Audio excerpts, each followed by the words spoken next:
Imagine waking up to a headline no one believed was possible. NATO and Israel now stand on the edge of open conflict. An emergency NATO summit is called as diplomatic relations collapse with unprecedented speed. Israel's leadership orders the armed forces to prepare for the possibility of a large-scale regional conflict. NATO naval forces begin repositioning across the Mediterranean as tensions continue to rise. Israeli fighter squadrons enter combat readiness, while military commanders monitor every movement across the region. Israel deploys its naval forces to protect critical shipping routes and strategic coastal infrastructure. Military satellites detect both fleets moving into positions that leave little room for diplomatic solutions. NATO air forces begin continuous patrols over the Mediterranean as both sides prepare for the worst. Israel responds by deploying its most advanced fighter aircraft to defend national airspace. Fighter pilots establish radar contact, but neither side fires. One mistake could ignite a regional war. Intelligence operations intensify as both sides search for any strategic advantage before combat begins. Israel activates its layered missile defense network, anticipating the possibility of incoming attacks. Airborne early warning aircraft coordinate NATO operations across hundreds of kilometers of contested airspace. Inside Israel's command centers, military planners monitor every aircraft, ship, and radar signal in real time. Both militaries now stand fully prepared. The world watches as every passing second brings them closer to the possibility of open war. Tensions reach a breaking point as a NATO surveillance drone approaches Israeli airspace, triggering an immediate military response. Israeli fighters rapidly intercept the aircraft, sending a clear message that every movement is being watched. NATO naval commanders authorize full defensive readiness as both fleets prepare for a possible first strike. Along Israel's coastline, anti-ship missile batteries stand ready to defend the nation's maritime approaches. With diplomacy exhausted, commanders on both sides issue their final orders. The first engagement now appears inevitable. Moments later, the first missile is launched, transforming a tense standoff into open conflict. Air defense systems respond within seconds, intercepting incoming threats above the Mediterranean. Israeli aircraft begin precision strike missions, while electronic warfare units attempt to disrupt enemy sensors.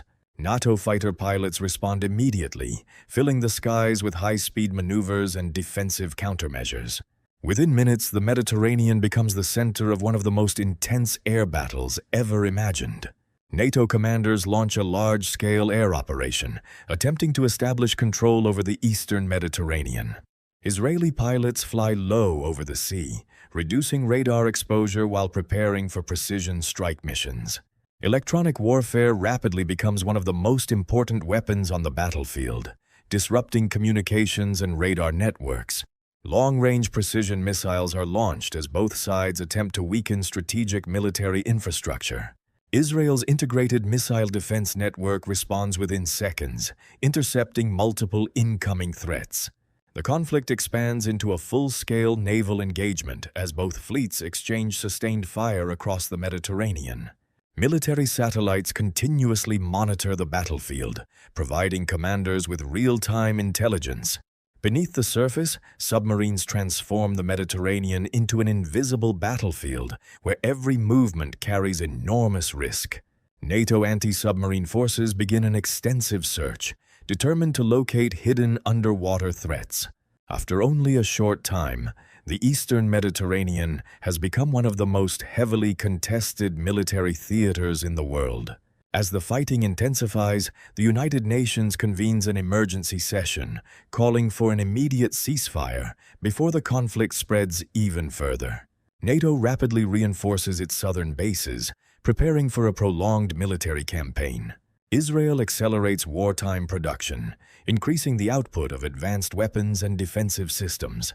Supply convoys become critical targets as both sides struggle to maintain the flow of fuel, ammunition, and equipment. Military planners realize the conflict is expanding faster than expected, forcing commanders to constantly adapt their strategies. NATO launches its largest coordinated air operation yet, aiming to maintain continuous pressure across the region. Israeli air crews complete rapid turnaround operations, preparing for another wave of defensive sorties. Beyond the battlefield, cyber operations become another critical front, targeting military communications and command networks. Financial markets react immediately, reflecting fears that the conflict could trigger a wider international crisis.